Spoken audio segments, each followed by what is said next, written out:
ಹೆಣ್ಣು ಹೊನ್ನು ಮಣ್ಣು ಈ ಜಗತ್ತಿನಲ್ಲಿ ಏನೇ ಕ್ರೈಮ್ ಆಗಲಿ ಅದರ ಹಿಂದಿರೋದು ಈ ಮೂರೇ ಕಾರಣ. ಅಪರಾಧ ಮಾಡುವಾಗ ಪಾಪಿಗಳ ಮನಸ್ಸಲ್ಲಿ ದುರಾಸೆ, ಮೋಹ, ಆಕ್ರೋಶ, ಕಾಮ ಹೀಗೆ ಏನಿರುತ್ತೋ ಏನೋ ಆಗಬಾರದು ಆಗಿ ಸಿಕ್ಕಿಬಿದ್ದ ಮೇಲೆ ಪ್ರತಿಯೊಬ್ಬ ಅಪರಾಧಿಗೂ ಅನ್ನಿಸೋದು ಮನಸ್ಸಿನಲ್ಲಿ ಕಾಡೋ ಮೊದಲ ಮತ್ತು ಕೊನೆಯ ಪ್ರಶ್ನೆ ಒಂದೇ, ಇದೆಲ್ಲ ಬೇಕಿತ್ತ? ಇದೇ ಹೊತ್ತಿನ ವಿಶೇಷ ಅಸಲಿ ಮುಖ ದರ್ಶನ. ನಾನು ಕೀರ್ತಿಶ್ರೀ.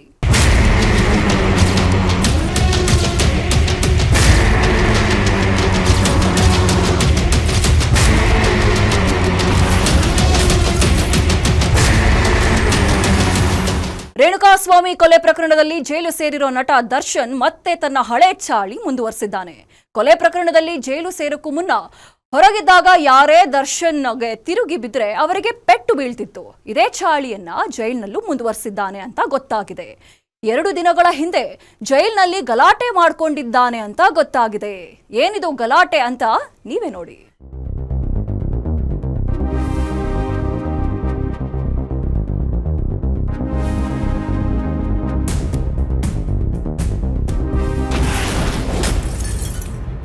ದೃಶ್ಯ 1, 12 ಮೊಬೈಲ್ಗಳು ಪ್ಲಸ್ ಚಾರ್ಜರ್ಸ್ ಪ್ಲಸ್ ಇಯರ್ಬಡ್ಸ್.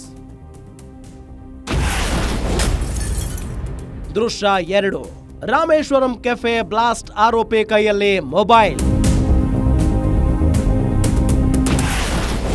ದೃಶ್ಯ 3, ಗೋಲ್ಡ್ ಸ್ಮಗ್ಲಿಂಗ್ ಕೇಸ್ ಆರೋಪಿಗೆ ರಾಜಾತಿಥ್ಯ. ದೃಶ್ಯ 4, ಮೊಬೈಲ್ನಲ್ಲಿ ಮಾತನಾಡ್ತಿರೋ ವಿಕೃತ ಕಾಮಿ ಉಮೇಶ್ ರೆಡ್ಡಿ. ದೃಶ್ಯ 5, ಸಾಲು ಸಾಲಾಗಿ ಜೋಡಿಸಿಟ್ಟಿರೋ ಮದ್ಯದ ಬಾಟಲಿಗಳು.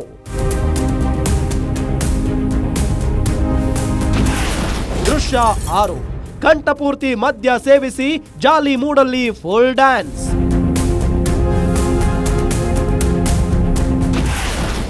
ದೃಶ್ಯ 7, ಸಾಲಾಗಿ ಕುಳಿತು ಮೊಬೈಲ್ನಲ್ಲಿ ಬ್ಯುಸಿಯಾಗಿರೋ ವ್ಯಕ್ತಿಗಳು. ಈಗ ನೀವು ನೋಡಿದ ದೃಶ್ಯಗಳು ಯಾವುದೋ ರೆಸಾರ್ಟ್ನದ್ದೋ, ಲಾಡ್ಜ್ನದ್ದೋ, ಹೋಟೆಲ್ನದ್ದೋ, ಹಾಸ್ಟೆಲ್ನದ್ದೋ ಅಲ್ಲ.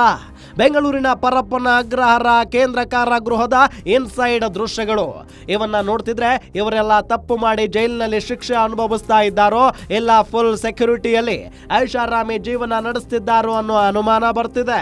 ಆ ಮಟ್ಟಿಗೆ ಪರಪ್ಪನ ಅಗ್ರಹಾರ ಸೆಂಟ್ರಲ್ ಜೈಲು ತಪ್ಪು ಮಾಡಿ ಜೈಲು ಸೇರಿರೋ ಅಡ್ಡಿಯಾಗಿ ಮಾರ್ಪಟ್ಟಿದೆಯಾ ಅನ್ನೋ ಡೌಟ್ ಶುರುವಾಗಿದೆ. ಇದಕ್ಕೂ ದರ್ಶನ್ ಗಲಾಟೆಗೂ ಏನು ಸಂಬಂಧ ಅಂತ ನಿಮಗೆ ಡೌಟ್ ಬರ್ತಿದೆಯಾ? ಇದಕ್ಕೂ ದರ್ಶನ್ ಗಲಾಟೆಗೂ ನೇರ ಸಂಬಂಧ ಇಲ್ಲದೆ ಇದ್ರೂ ಪರೋಕ್ಷ ಸಂಬಂಧ ಇದೆ.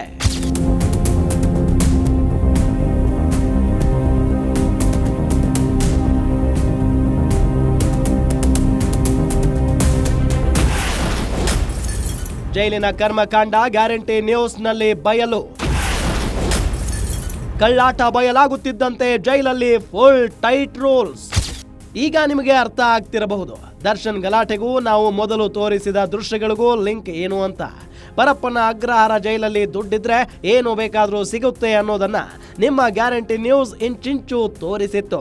ಉಗ್ರರ ಕೈಯಲ್ಲಿ ಮೊಬೈಲ್, ತಪ್ಪು ಮಾಡಿ ಶಿಕ್ಷೆ ಅನುಭವಿಸ್ತಿರೋರಿಗೆ ಪ್ರತಿದಿನ ಎಣ್ಣೆ, ಎಲ್ಲವೂ ಜೈಲಲ್ಲಿ ಸಿಗುತ್ತೆ ಅನ್ನೋದನ್ನ ಎಳೆ ಎಳೆಯಾಗಿ ಬಿಚ್ಚಿಡಲಾಗಿತ್ತು.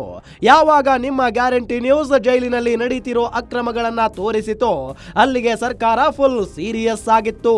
ಜೈಲಿನಲ್ಲಿ ಕಠಿಣ ರೂಲ್ಸ್ ಜಾರಿ ಮಾಡಿತ್ತು. ಜೊತೆಗೆ ಇದೇ ಮೊಟ್ಟ ಮೊದಲ ಬಾರಿಗೆ IPS ಅಧಿಕಾರಿಯೊಬ್ಬರನ್ನ ಜೈಲು ಸೂಪರಿಂಟೆಂಡೆಂಟ್ ಆಗಿ ನೇಮಿಸಿತ್ತು. ಅಲ್ಲಿಂದ ಮುಂದೆ ಜೈಲಲ್ಲಿ ರೂಲ್ಸ್ ಟಫ್ ಆಯ್ತು. ಅಷ್ಟೇ, ರೂಲ್ಸ್ ಟಫ್ ಆಗ್ತಿದ್ದಂತೆ ದರ್ಶನ್ಗೆ ಸಂಕಷ್ಟ ಶುರುವಾಗಿತ್ತು.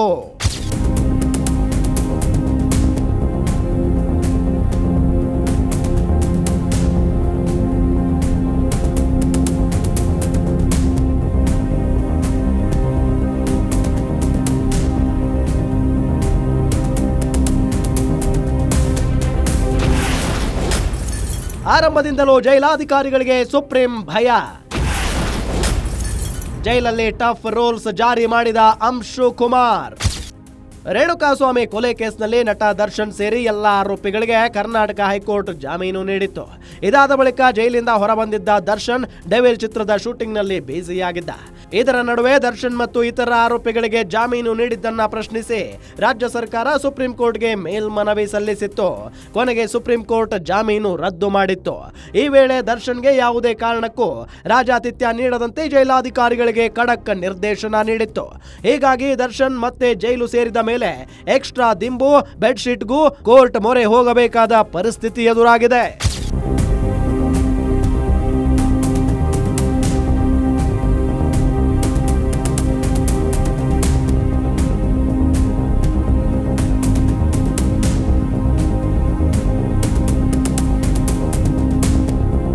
ಪರಪ್ಪನ ಅಗ್ರಹಾರ ಜೈಲಿನ ಕಳ್ಳಾಟವನ್ನ ನಿಮ್ಮ ಗ್ಯಾರಂಟಿ ನ್ಯೂಸ್ ಪ್ರಸಾರ ಮಾಡಿದ ಬಳಿಕ ಜೈಲಿನಲ್ಲಿ ಟಫ್ ರೂಲ್ಸ್ ಜಾರಿಯಾಗಿದೆ. ಅದರಲ್ಲೂ IPS ಅಧಿಕಾರಿ ಅಂಶು ಕುಮಾರ್ ಜೈಲು ಮುಖ್ಯಸ್ಥರಾದ ಬಳಿಕ ಜೈಲಿನಲ್ಲಿ ವಿಪರೀತ ಅನ್ನುವಷ್ಟು ಟಫ್ ರೂಲ್ಸ್ ಜಾರಿಯಾಗಿದೆ. ಜೈಲಿನಲ್ಲಿರೋ ವಿಚಾರಣಾಧೀನ ಕೈದಿಗಳು, ಸಜಾ ಕೈದಿಗಳು ಸೇರಿದಂತೆ ಯಾರಿಗೂ ಕೂಡ ಯಾವುದೇ ವಿಶೇಷ ಸೌಲಭ್ಯಗಳು ದೊರಕದಂತೆ ನಿಗಾ ವಹಿಸಿದ್ದಾರೆ. ದರ್ಶನ್ ವಿಚಾರದಲ್ಲೂ ಅಂಶು ಕುಮಾರ್ ಕಠಿಣ ನಿಯಮಗಳನ್ನು ಪಾಲಿಸಲು ಜೈಲು ಸಿಬ್ಬಂದಿಗೆ ಸೂಚಿಸಿದ್ದಾರೆ. ದರ್ಶನ್ಗೆ ವಿಶೇಷ ಸೌಲಭ್ಯಗಳು ಸಿಗದಂತೆ ಎಚ್ಚರಿಕೆ ವಹಿಸಿದ್ದು ಸುಪ್ರೀಂ ಕೋರ್ಟ್ ಕೆಂಗಣ್ಣಿಗೆ ಗುರಿಯಾಗದಂತೆ ಕ್ರಮ ಕೈಗೊಂಡಿದ್ದಾರೆ.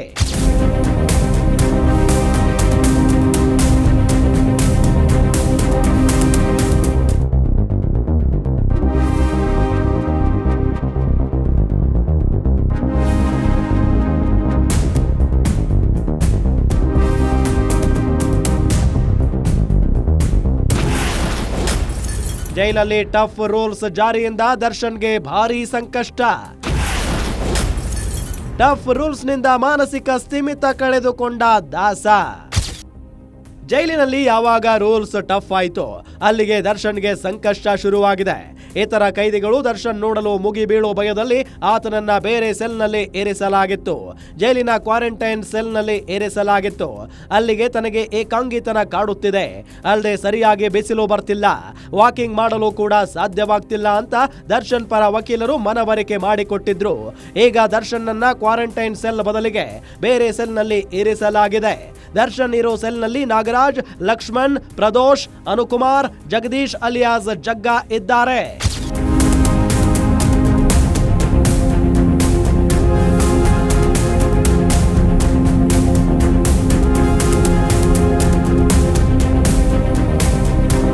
ಜೈಲಿನಲ್ಲಿ ಟಫ್ ರೂಲ್ಸ್ ಜಾರಿಯಾದ ಬಳಿಕ ದರ್ಶನ್ ಊಟದ ತಟ್ಟೆ ಹಿಡಿದು ಸರತಿ ಸಾಲಿನಲ್ಲಿ ನಿಂತು ಊಟ ಪಡಿಬೇಕಾಗಿದೆ. ಅಲ್ಲದೆ ತನ್ನ ಸೆಲ್ನಲ್ಲಿರೋ ಶೌಚಾಲಯವನ್ನ ತಾನೇ ಕ್ಲೀನ್ ಮಾಡಬೇಕಿದೆ. ಜೊತೆಗೆ ಸೆಲ್ನಲ್ಲಿ ಹೆಚ್ಚುವರಿ ದಿಂಬು, ಬೆಡ್ಶೀಟ್ ಕೂಡ ಸಿಗ್ತಿಲ್ಲ.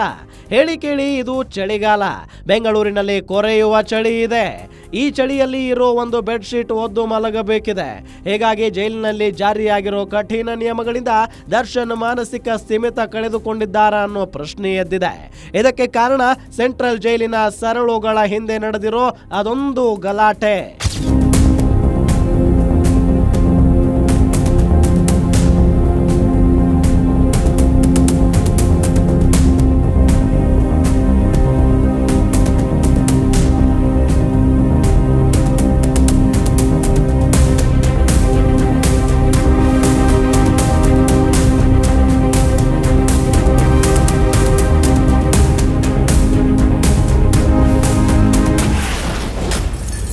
ಒಂದೇ ಸೆಲ್ನಲ್ಲಿರೋ ಆರೋಪಿಗಳ ಜೊತೆ ದರ್ಶನ್ ಗಲಾಟೆ. 2 ದಿನಗಳ ಹಿಂದೆ ದರ್ಶನ್ ಜಗ್ಗನ ನಡುವೆ ನಡೆದಿದೆ ಜಗಳ. ರೇಣುಕಾಸ್ವಾಮಿ ಕೊಲೆ ಪ್ರಕರಣದಲ್ಲಿ ಆರೋಪಿಗಳಾಗಿರೋ ದರ್ಶನ್, ನಾಗರಾಜ್, ಲಕ್ಷ್ಮಣ್, ಪ್ರದೋಷ್, ಅನುಕುಮಾರ್, ಜಗ್ಗಾ ಅಲಿಯಾಸ್ ಜಗದೀಶ ಒಂದೇ ಸೆಲ್ನಲ್ಲಿದ್ದಾರೆ. ಹೀಗೆ ಒಂದೇ ಸೆಲ್ನಲ್ಲಿರುವ ಆರೋಪಿಗಳ ಜೊತೆ ದರ್ಶನ್ ಗಲಾಟೆ ಮಾಡಿಕೊಂಡಿದ್ದಾನೆ ಅನ್ನೋ ಸುದ್ದಿ ಸೆಂಟ್ರಲ್ ಜೈಲಿನಿಂದ ಬಂದಿದೆ. ಹೊರಗಿದ್ದಾಗ ತನ್ನ ಮಾತು ಕೇಳದವರ ಜೊತೆ ದರ್ಶನ್ ಹೇಗೆ ರಂಪಾಟ ಮಾಡ್ತಿದ್ನೋ ಅದೇ ರೀತಿ ಜೈಲಿನಲ್ಲೂ ಪುಂಡಾಟ ಮೆರೆದಿದ್ದಾನೆ ಅನ್ನೋ ಸುದ್ದಿ ಬಂದಿದೆ. ಊಟದ ತಟ್ಟೆ ಹಿಡಿದು ಸರತಿ ಸಾಲಿನಲ್ಲಿ ನಿಂತು ಊಟ ಪಡೆಯಬೇಕು. ಶೌಚಾಲಯ ತಾನೇ ಕ್ಲೀನ್ ಮಾಡ್ತಿರೋದ್ರಿಂದ ದರ್ಶನ್ ಹತಾಶೆಯ ಪರಾಕಾಷ್ಠೆ ತಲುಪಿದ್ದಾನ ಅನ್ನೋ ಡೌಟ್ ಬರ್ತಿದೆ. ಸುಮಾರು 2 ದಿನಗಳ ಹಿಂದೆ ದರ್ಶನ್ ತನ್ನದೇ ಸೆಲ್ನಲ್ಲಿರೋ ಒಂದೇ ಪ್ರಕರಣದ ಆರೋಪಿಯಾದ ಜಗ್ಗಾ ಅಲಿಯಾಸ್ ಜಗದೀಶನ ಜೊತೆ ಜಗಳ ಮಾಡಿದ್ದಾನೆ ಅನ್ನೋ ಸುದ್ದಿ ಬಂದಿದೆ.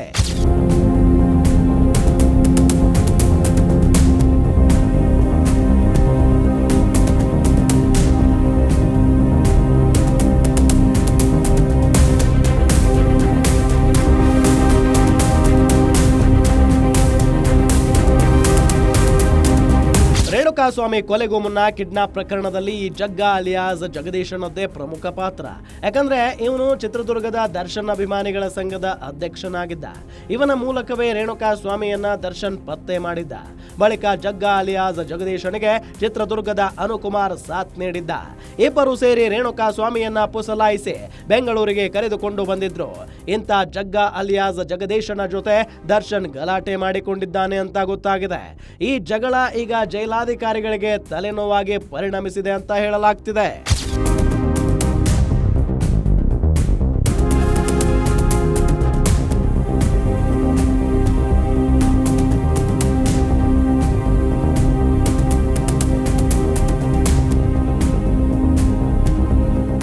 ರೇಣುಕಾಸ್ವಾಮಿ ಕೊಲೆ ಪ್ರಕರಣದಲ್ಲಿ ಜೈಲು ಸೇರಿರೋ ದರ್ಶನ್ಗೆ ಸಹ ಕೈದಿಗಳು ಕಾಟ ಕೊಡೋಕೆ ಶುರು ಮಾಡಿದ್ದಾರೆ.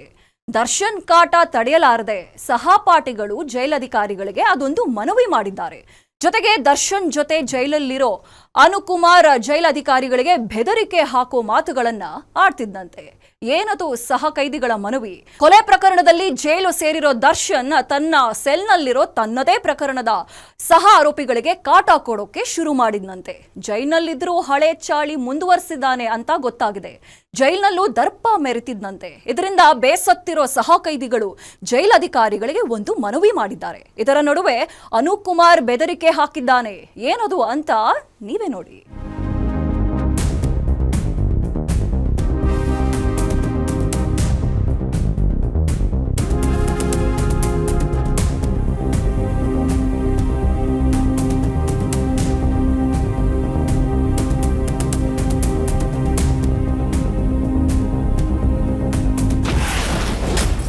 ಜೈಲಿನಲ್ಲೂ ದರ್ಪ ಮೆರಿತಾ ಇದ್ದಾನಂತೆ ಭೂಪತಿ. ನಾಗರಾಜ್ ಮೂಲಕ ಸಹ ಕೈದಿಗಳಿಗೆ ಚಿತ್ರಹಿಂಸೆ.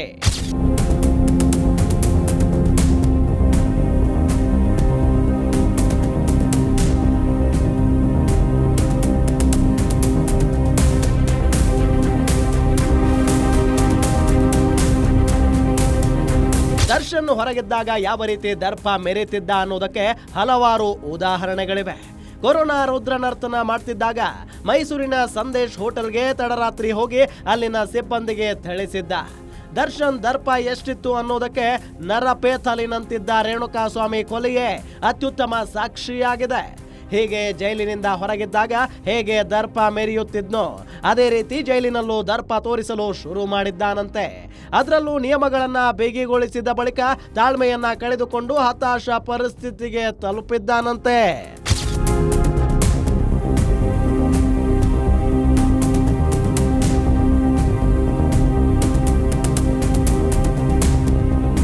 ಜೈಲಿನಲ್ಲಿ ನಿಯಮಗಳು ಬಿಗಿಯಾದ ಬಳಿಕ ಹತಾಶ ಸ್ಥಿತಿಗೆ ತಲುಪಿರೋ ದರ್ಶನ್ ವ್ಯಾಘ್ರನಾಗಿದ್ದಾನೆ ಅಂತ ಗೊತ್ತಾಗಿದೆ. ಹೊರಗೆ ಹೇಗೆ ದರ್ಪ ಮೆರಿತಾ ಇದ್ನೋ ಅದೇ ರೀತಿ ಜೈಲಿನಲ್ಲೂ ದರ್ಪ ಮೆರಿತಿದಾನಂತೆ. ತನ್ನ ಮ್ಯಾನೇಜರ್ ನಾಗರಾಜ್ ಮೂಲಕ ಲಕ್ಷ್ಮಣ್, ಪ್ರದೋಷ್, ಅನುಕುಮಾರ್, ಜಗ್ಗ ಅಲಿಯಾಸ್ ಜಗದೀಶನಿಗೆ ಕಾಟ ಕೊಡ್ತಿದ್ದಾನಂತೆ. 4 ಸಹ ಕೈದಿಗಳಿಗೆ ನಿತ್ಯವೂ ಮಾನಸಿಕ, ದೈಹಿಕ ಹಿಂಸೆ ಕೊಡ್ತಿದ್ದಾನೆ ಅನ್ನೋ ಮಾಹಿತಿ ಪರಪ್ಪನ ಅಗ್ರಹಾರದಲ್ಲಿರೋ ಸೆಂಟ್ರಲ್ ಜೈಲಿನಿಂದ ಸಿಕ್ಕಿದೆ. ದರ್ಶನ್ ವರ್ತನೆ ಜೈಲಾಧಿಕಾರಿಗಳ ತಲೆನೋವಿಗೆ ಕಾರಣವಾಗಿದೆ.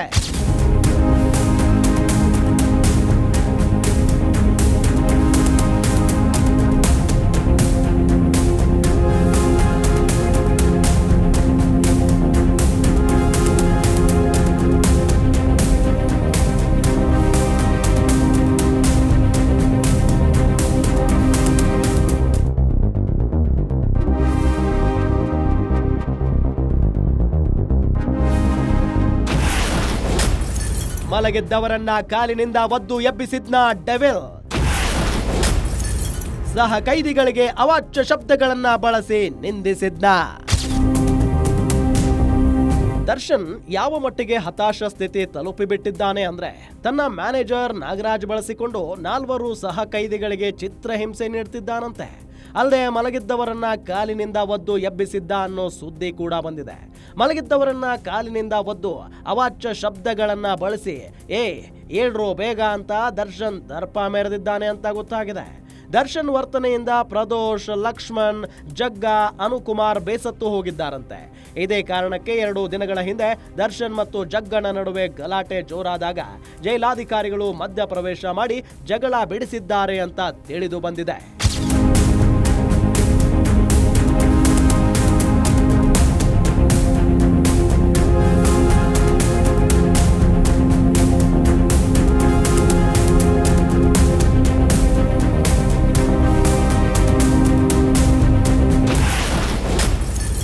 ಬೇರೆಡೆಗೆ ಶಿಫ್ಟ್ ಮಾಡಿ ಎಂದು ಜೈಲಾಧಿಕಾರಿಗಳಿಗೆ ಮನವಿ. ಜೈಲಾಧಿಕಾರಿಗಳಿಗೆ ಅನುಕುಮಾರ್, ಜಗ್ಗನಿಂದ ಮನವಿ. ನಮ್ಮ ಕುಟುಂಬಸ್ಥರು ಚಿತ್ರದುರ್ಗದಿಂದ ಬೆಂಗಳೂರಿಗೆ ಬಂದು ನಮ್ಮನ್ನ ನೋಡಲು ಸಾಧ್ಯ ಆಗ್ತಾ ಇಲ್ಲ. ನಮ್ಮ ಮನೆಯವರು ಬಡವರು, ದೂರದ ಊರಿನಿಂದ ಬಂದು ಜೈಲಲ್ಲಿರೋ ನಮ್ಮನ್ನ ನೋಡಲು ಸಾಧ್ಯ ಆಗ್ತಾ ಇಲ್ಲ. ಹೀಗಾಗಿ ನಮ್ಮನ್ನ ಚಿತ್ರದುರ್ಗ ಜೈಲಿಗೆ ಶಿಫ್ಟ್ ಮಾಡಿ ಅಂತ ಜಗ್ಗ ಮತ್ತು ಅನುಕುಮಾರ್ ಕೋರ್ಟ್ಗೆ ಅರ್ಜಿ ಸಲ್ಲಿಸಿದ್ರು. ಆದ್ರೆ ಇನ್ನೇನು ಪ್ರಕರಣದ ವಿಚಾರಣೆ ಆರಂಭ ಆಗಲಿದೆ. ಹೀಗಾಗಿ ಚಿತ್ರದುರ್ಗ ಜೈಲಿಗೆ ಶಿಫ್ಟ್ ಮಾಡೋಕೆ ಸಾಧ್ಯ ಇಲ್ಲ ಅಂತ ಕೋರ್ಟ್ ಇಬ್ಬರ ಅರ್ಜಿಯನ್ನು ವಜಾ ಮಾಡಿತ್ತು.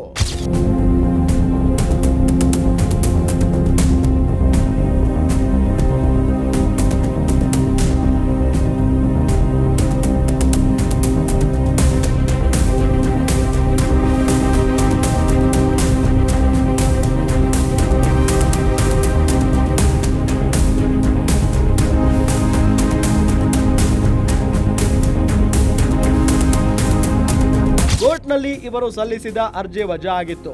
ಇದರ ನಡುವೆ ಸೆಲ್ನಲ್ಲಿ ದರ್ಶನ್ ಕೊಡ್ತಿರೋ ಕಾಟವನ್ನ ಸಹಿಸಿಕೊಳ್ಳೋಕೆ ಆಗ್ತಿಲ್ಲ.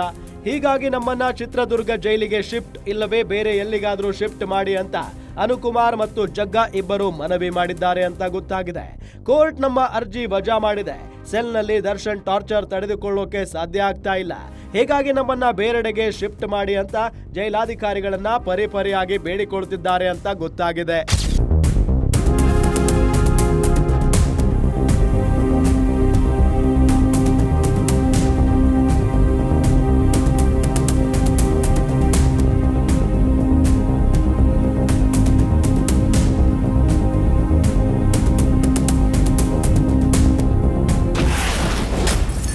ಜೈಲಾಧಿಕಾರಿಗಳಿಗೆ ಬೆದರಿಕೆ ಹಾಕಿದ ಅನುಕುಮಾರ್.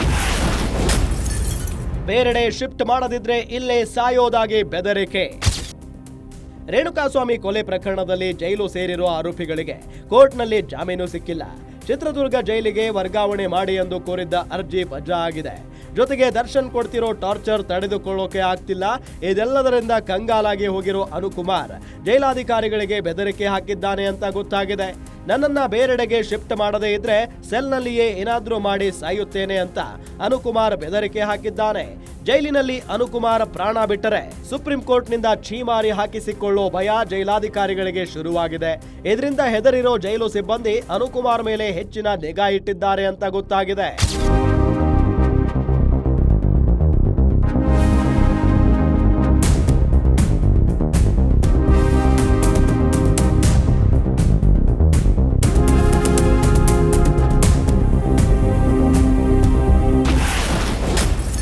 ಹದಿನೈದು ದಿನಗಳಿಂದ ದರ್ಶನ್ ವರ್ತನೆಯಲ್ಲಿ ಭಾರೀ ಬದಲಾವಣೆ. ಸದ್ಯಕ್ಕೆ ಬೇಲ್ ಸಿಗಲ್ಲ ಎಂದು ಗೊತ್ತಾಗಿ ದರ್ಶನ್ಗೆ ಹತಾಶೆ. 15 ದಿನಗಳ ಹಿಂದಿನವರೆಗೆ ದರ್ಶನ್ ವರ್ತನೆ ಸಾಮಾನ್ಯವಾಗಿಯೇ ಇತ್ತು. ಆದ್ರೆ ಯಾವಾಗ ಕೋರ್ಟ್ನಲ್ಲಿ ರೇಣುಕಾಸ್ವಾಮಿ ಕೊಲೆ ಪ್ರಕರಣದಲ್ಲಿ ಆರೋಪ ಹೊರಿಸಲಾಯಿತು, ಇದಾದ ಬಳಿಕ ದರ್ಶನ್ ವರ್ತನೆಯಲ್ಲಿ ಭಾರಿ ಬದಲಾವಣೆ ಕಂಡು ಬಂದಿದೆ ಅಂತ ಗೊತ್ತಾಗಿದೆ. ಕೋರ್ಟ್ನಲ್ಲಿ ಆರೋಪ ಹೊರಿಸಿದ ಬಳಿಕ ಜಾಮೀನು ಸಿಗಬಹುದು ಅನ್ನೋ ನಿರೀಕ್ಷೆ ಇತ್ತು. ಆದ್ರೆ ದರ್ಶನ್ ನಿರೀಕ್ಷೆ ಸುಳ್ಳಾಗಿದೆ. ಆರೋಪ ಹೊರಿಸಿದ ಬಳಿಕ ಶೀಘ್ರವೇ ನ್ಯಾಯಾಲಯದಲ್ಲಿ ವಿಚಾರಣೆ ಶುರುವಾಗಲಿದೆ. ಈಗಾಗಲೇ ಪ್ರಕರಣದ ಕೆಲವು ಸಾಕ್ಷಿಗಳಿಗೆ ಕೋರ್ಟ್ ಸಮನ್ಸ್ ನೀಡಿದೆ. ಡಿಸೆಂಬರ್ 17ರಿಂದ ನಿರಂತರವಾಗಿ ವಿಚಾರಣೆ ಶುರುವಾಗಲಿದೆ. ಹೀಗಾಗಿ ಸದ್ಯಕ್ಕೆ ಜಾಮೀನು ಸಿಗಲ್ಲ ಅಂತ ಗೊತ್ತಾಗಿ ದರ್ಶನ್ ತೀವ್ರ ಹತಾಶೆಗೆ ತುತ್ತಾಗಿದ್ದಾರೆ ಅಂತ ಗೊತ್ತಾಗಿದೆ.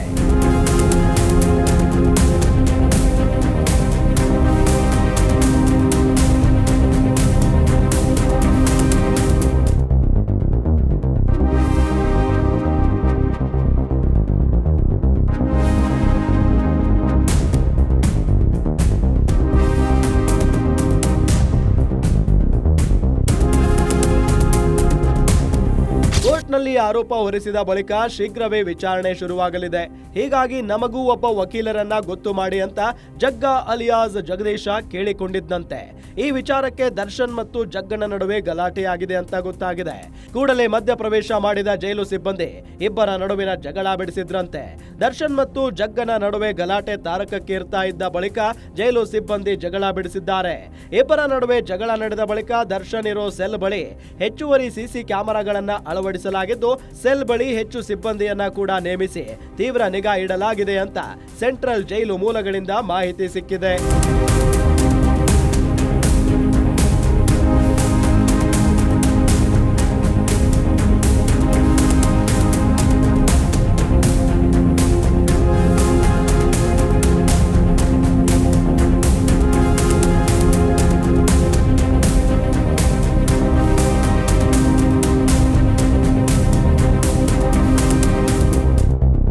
ಕೊಲೆ ಕೇಸ್ನಲ್ಲಿ ಜೈಲು ಸೇರಿದ್ರು ದರ್ಶನ್ ದರ್ಪ ಮಾತ್ರ ಕಡಿಮೆಯಾಗಿಲ್ಲ. ಹೊರಗಿದ್ದಾಗ ಹೇಗೆ ದರ್ಪ ಮೆರಿತಿದ್ನೋ ಜೈಲಿನಲ್ಲೂ ಅದೇ ರೀತಿ ದರ್ಪ ತೋರಿಸಲು ಶುರು ಮಾಡಿದ್ದಾನೆ. ಈ ಮೂಲಕ ನಾಯಿ ಬಾಲ ನೆಟ್ಟಗಾಗಲ್ಲ, ದರ್ಶನ್ ಬುದ್ಧಿ ಕಲಿಯಲ್ಲ ಅನ್ನೋದು ಮತ್ತೆ ಪ್ರೂವ್ ಆಗಿದೆ. ಹೀಗಾಗಿ ದರ್ಶನ್ ಯಾವಾಗ ಬುದ್ಧಿ ಕಲಿತಾನೋ ಅನ್ನೋದು ಮಾತ್ರ $1 ಮಿಲಿಯನ್ ಪ್ರಶ್ನೆ ಆಗಿದೆ. ಇದಾಗಿತ್ತು ಈ ಹೊತ್ತಿನ ವಿಶೇಷ. ನೋಡ್ತಾ ಇರಿದು ಗ್ಯಾರಂಟಿ ನ್ಯೂಸ್, ಸುದ್ದಿ ಖಚಿತ, ನ್ಯಾಯ ನಿಶ್ಚಿತ.